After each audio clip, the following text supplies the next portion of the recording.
What's good, YouTube? It's your man CJ, aka the High Value Nurse, checking in once again, back with another video. And I got some breaking news coming to you from actually my home state, not too far from where I live at in Michigan. There was a shooting that took place in Henry Ford Hospital, downtown Detroit, right off the boulevard, and I'm here to bring it to you. But this just goes to show you, ladies and gentlemen, you always have to be aware. You always have to be on your square as a healthcare provider. You never know when things can go left. Security isn't always present at these facilities. You just never know when somebody has something going on or when something crazy is about to pop off. But let's get into the story. So, suspect has been arrested in deadly Henry Ford shooting. 53-year-old Mario Green taken into custody without incident. It says Mario Green, the man accused of unaliving his ex-wife in the Henry Ford Hospital shooting in Detroit, is in police custody. Detroit police said he was arrested without incident shortly before 3 a.m. this morning on LeMay Street on Detroit's east side. Detroit police, along with ATF, MSB, and the FBI and other agencies, worked together to apprehend Green. Quote, "Our officers worked tirelessly to get this monster off the street," Detroit Police Chief Todd Bedison said. "We have the best police department across the country, and I would like to thank our law enforcement partners who assisted us in apprehending Mario Green, along with the community who gave us numerous tips about the suspect. No person deserved what happened to Miss Letitia Green," which is the wife, and condolences to her and her family. And my heart and prayers goes out to her family. Here's everything that is known about the situation thus far. Shooting took place before 10 a.m. Friday, August 22nd, which was yesterday, at the time of the recording of this video. Police Chief Todd Bedison said Mario Green is accused of going into the basement of the hospital and shooting his ex-wife, 40-year-old Latricia Brown. And I'm sorry if I'm saying her name wrong. It says that he got into a verbal altercation with what I'm being told is his ex-wife in the basement area of Henry Ford Hospital.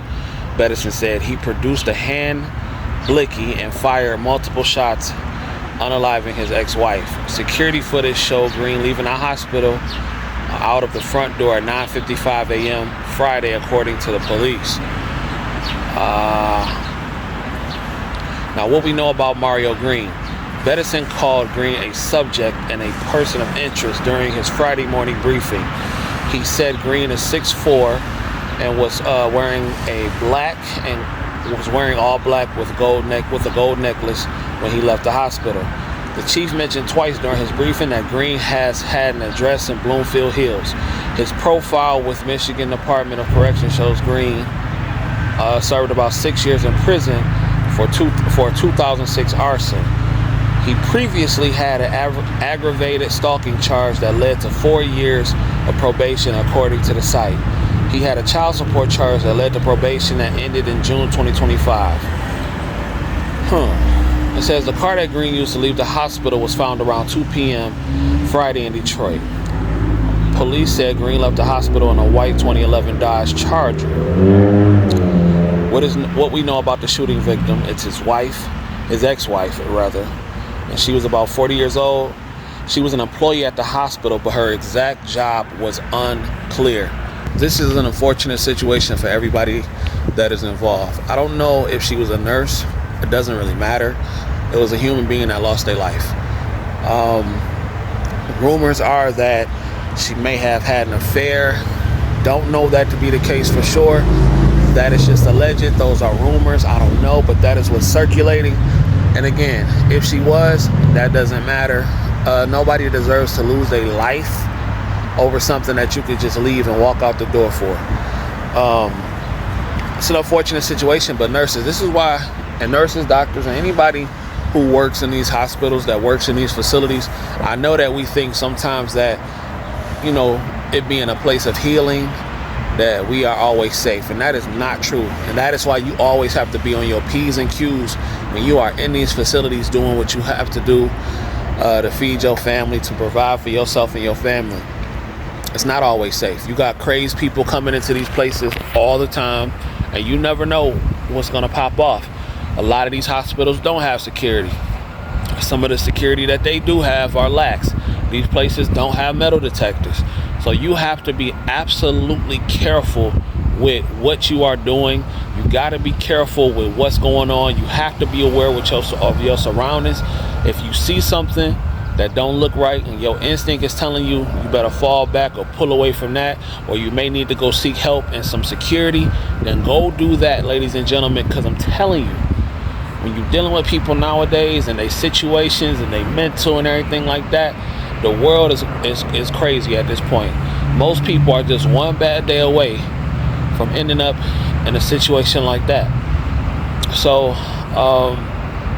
like I said, always keep your head on a swivel. And that's just, you know, some of us grew up in surroundings to where that was just everyday life. You just had to keep your head on a swivel. You don't know who's watching. You don't know what somebody's intentions are. And it's a shame. It's a shame that this lady had to lose her life in such a manner that a man will come up to the job and do that to her. That's crazy. But ladies, I'm gonna say this. Please be careful. Please be careful with whom you are dealing with. Fellas too, you gotta be careful too. But ladies, please be careful, because I know it's a lot of y'all that work in these hospitals, and y'all have to be careful with the people y'all dealing with, man. It just is what it is. You gotta be careful. Everybody ain't your friend. Everybody is not who they claim to be. And some people have, unfortunately, deceitful intentions and intentions to do you harm. Well, full intention to do you harm. So you gotta be careful. You gotta keep your head on the swivel and stay prayed up. Keep God first and do whatever you need to do just to make it home to your family at the end of the night. Because who goes to work and thinks something like that is gonna happen to them?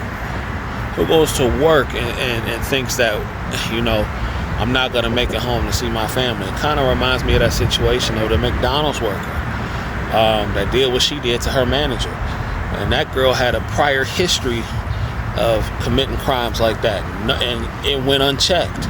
So it's a crazy world we live in right now. But y'all just do what y'all gotta do to stay safe. Do what y'all gotta do to stay prayed up. And these hospitals are gonna have to do something to just make sure that the nurses are more taken care of, more safe, because a lot of nurses are already underpaid. They already extra stressed, and now you add on more stress on top, because now, you know, I'm sure everybody in that facility is shook, and now they got to worry about if somebody gonna be trying to do something crazy all the time. Man, they wonder why bedside care is in the shape that it's in. And I know this is a scenario that does not speak for all hospitals and all facilities, but still, it's still important to make sure you're on your square and keeping your head on the swivel. That's all I'm saying. So, anyway, my name is CJ, aka the High Value Nurse, bringing you this breaking news. Condolences to the family. I hope the person that did this to her never sees the light of day again. It's not funny. It's not cool. It's not none of that. So, I don't know. But y'all just have a good day. I'll let you in a minute. Peace.